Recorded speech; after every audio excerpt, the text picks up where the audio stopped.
मनोज पाल। देखो, ये जो काउंसलर का अभी चेयरमैन का जो वो इलेक्शन हुआ है, ठीक है, चेयरमैन का पोस्ट के लिए, तो उसमें से 24 काउंसलर था, वो लोगों ने वोट किया, ठीक है। लेकिन इसमें इम्पोर्टेंट बात जो पब्लिक को जानना है, ये है शाहुल हमीद के बारे में, ठीक है। देखो, शाहुल हमीद हुआ है, ठीक है। अभी अंडमान निकोबार में मुस्लिम लोगों का पॉपुलेशन है 7 से 8%, ठीक है। लेकिन वही में जो मुस्लिम लोगों का जो रिप्रेजेंटेशन है पॉलिटिक्स में, वो देखो कितना स्ट्रांग है। उन लोग का एक 4 काउंसलर मुस्लिम कम्युनिटी से है 24 में से, मतलब 4 काउंसलर 24 में से अगर मुस्लिम कम्युनिटी से आता है तो इसका मतलब है 17% काउंसलर का पोस्ट मुस्लिम लोग के लिए, 17%। अगर 100 में से तो परसेंटेज में निकाला गया। कौन कौन है? ए शाहुल हमीद जो तेलुगु देशम पार्टी से है, वार्ड नंबर 1 से। दूसरा है रमजान अली, वो है वार्ड नंबर 3 से, जो नेशनल कांग्रेस पार्टी से है।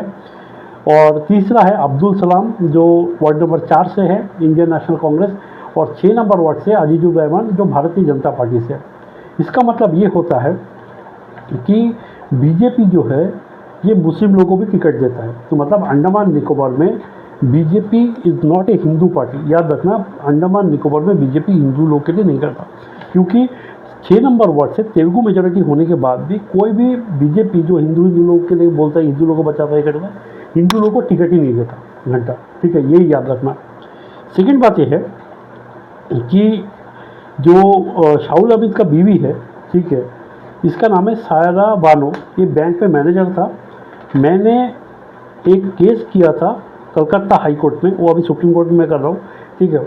वो था उसका बेटी ए सैयद अली फ़ातिमा, जो फेक ओबीसी सर्टिफिकेट लेके एपीडब्ल्यू में जॉब ज्वाइन किया, ठीक है। तो मैंने केस फाइल करा। देखो, हाई कोर्ट सब सुनता नहीं, हाई कोर्ट मैंने को बोला कैट में जाओ, तो मैं कैट में नहीं, मैं सीधा सुप्रीम कोर्ट में जाऊँगा, ठीक है। तो उसका ड्राफ्टिंग प्रोसेस में उसका भी हो जाएगा, और 15-20 दिन वेट करो। तो ये है। दूसरा क्या है, ये शाहुल हमीद का प्रॉपर्टी सोचो कितना है, ठीक है। एक जन का नौकरी से उसके तो फैमिली में, लेकिन प्रॉपर्टी देख के आपका दिमाग घूम जाएगा। 200 स्क्वायर मीटर ज़मीन है भातू बस्ती में, जिसमें बिल्डिंग भी है, अंडर कंस्ट्रक्शन है। 2100 फीट स्क्वायर ज़मीन जो है ये तिरुनेलवेली में है, तमिलनाडु में। 400 स्क्वायर मीटर ज़मीन बिदनाबाद में है, ठीक है। ये इसका ज़मीन है। और इससे भी क्या है, देखो, जो आपको कोई भी 24 काउंसलर में एक भी बंगाली काउंसलर आपको दिखेगा नहीं, जहाँ में बंगाली लोगों का पॉपुलेशन अंडमान निकोबार में 40 से 50% है। आपको एक भी रांची काउंसलर मिलेगा नहीं, आपको, मुझे जो लगता है नहीं है। तेलुगु 17% पॉपुलेशन है, लेकिन तेलुगु काउंसलर भी 2-3, जो मुझे लगता है 2-3 होगा। 17% पॉपुलेशन तेलुगु लोग का होने के बाद भी 2-3 होगा। जैसा 6 नंबर वार्ड में तेलुगु लोग का मेजोरिटी है, लेकिन तेलुगु लोग को सीट ही नहीं दिया। बीजेपी किसको दिया? अजीजुर रहमान को, ठीक है, बाहर का आदमी लोग। नेक्स्ट है तमिल लोग का। 15% पॉपुलेशन है। तमिल भी तुम देखो कितना है, जो भी है, ठीक है, तमिल लोग का एडिक्वेट है। दूसरा है, तुम अगर जाओगे, देखो पीबीएमसी में अभी क्या है कि पूरा पकड़ अभी क्या है कि मुस्लिम लोग का हाथ में है, ठीक है। जमीन से इंक्रोचमेंट से लेके कुछ भी है, वो लोग का हाथ में है। पावर वो लोग कैसे रहते हैं? देखो, कांग्रेस तो वो लोग को सपोर्ट करता ही है। Congress is working for Muslim, सबको पता है। देखो, बीजेपी का सारे काउंसलर लोग भी किसको वोट किया? मुस्लिम कैंडिडेट को वोट किया, ताकि चेयरमैन हो। मतलब बीजेपी हो या कांग्रेस हो, वोट किसको करता है? मुस्लिम लोग को सपोर्ट करता है अंडमान निकोबार में। ये आपको याद रखना चाहिए। देखो, यहाँ पे कोई कम्युनिटी बेस, रिलीजन बेस नहीं बोल रहा हूँ, मैं बोल रहा हूँ कि BJP is not a Hindu party. BJP Andaman Nicobar में किसके लिए काम करता है? मुस्लिम लोगों के लिए काम करता है। ये मैं आपको बताना चाहता हूँ। क्योंकि ये शाहुल हमीद को सपोर्ट, देखो टीडीपी का 2-3 सीट है, 2 सीट है शायद टीडीपी का काउंसलर में, लेकिन इसको सपोर्ट कौन करा? बीजेपी का आदमी लोगों ने सपोर्ट किया, ताकि वो लोग बने। तीसरा है, आप कभी जाके देखना, रत्ना मार्केट में 70% शॉप जो है, दुकान, ये मुस्लिम लोग का कंट्रोल में है। मोहनपुरा मार्केट में 80% दुकान मुस्लिम लोग का कंट्रोल में है अंडमान निकोबार में, याद रखिएगा। एसटीएस बस स्टैंड के सामने जितना भी फल दुकान है, मुस्लिम लोग का हाथ में है। 60% गवर्नमेंट जॉब अंडमान निकोबार में मुस्लिम लोग का हाथ में है। पोर्टब्लेयर टू कोलकाता जो रूट है, उसमें कार्गो 100% मुस्लिम लोग का हाथ में है। मोहम्मद जावेद परवेज पकड़ के रखा। महिंद्रा टाटा का जो डीलरशिप है, ये भी मुस्लिम लोग का हाथ में है। एकेटी करके जो फ्रूट एंड वेजिटेबल डीलर है, 3 ही डीलर है, एक आरएसएम है, एकेटी और एक जन है, मेरे को नहीं पता। एकेटी जो है ये वेजिटेबल अभी लाता है कंप्लीटली पोर्टब्लेयर रूट में, कोलकाता रूट में, ये मुस्लिम लोग का है, एकेटी करके जो है। और यही मुझे बोलना था।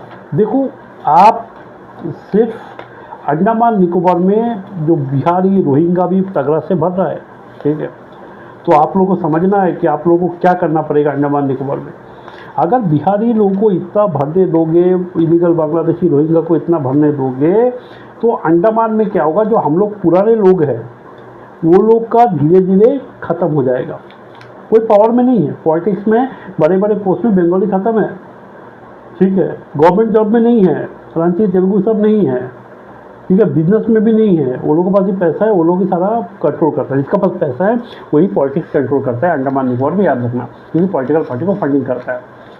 सब देखो, सब बीजेपी सपोर्ट करता है। अभी क्या करना है, अंडमान निकोबार का पब्लिक को समझ रहा हो। देखो, मनोज पाल जो बोल रहा है वो समझो। देखो कश्मीर में क्या हुआ है, कलमा पढ़ा के बोला कि भाई कलमा पढ़ो, तो ये तो गोली मार दिया। अंडमान में ऐसा सिचुएशन ना हो, तो इसीलिए क्या करना है आपको, अंडमान में भी आप लोगों को पूरा फाइट मारना पड़ेगा कि भाई गवर्नमेंट जॉब हम लोग को भी हो दे दो, थोड़ा सा बिजनेस हम लोग को भी दे दो, पीवीएमसी का दुकान हम लोग भी थोड़ा दे दो, ठीक है। सब एक कम्युनिटी के लिए नहीं कर सकता है, सारे रिलीजन, सारे कम्युनिटी पीसफुली जब रहता है, सारा हम लोग पीसफुली रहता है, सारा कम्युनिटी को इक्वली डिस्ट्रीब्यूट होना चाहिए रिसोर्सेज को, ज़मीन को, और इसके लिए फाइट मारो। मनोज पाल अकेला फाइट मार रहा है, ठीक है, मेरे को आपका सपोर्ट नहीं चाहिए। मैं जो कर रहा हूँ अपने, ठीक है ना, तो मेरे को एमपी बनना है, ठीक है, मैं इसीलिए कर रहा हूँ ताकि मेरा जो नेक्स्ट जनरेशन है, फ्यूचर है, बच्चे हैं, वो ठीक से जिए, ठीक है। और ध्यान रखिएगा, क्योंकि आप देखो, मैं अंडमान निकोबार में आके जितना फल का दुकान जो एयरपोर्ट के साइड में बैठता था सबको उठाया था। अब ध्यान से याद रखो, बीजेपी क्या करेगा, चाहे बीजेपी जीते या कांग्रेस जीते, तुम्हारे बच्चों के लिए कोई फ़ायदा नहीं होगा, याद रखना, ठीक है। धन्यवाद।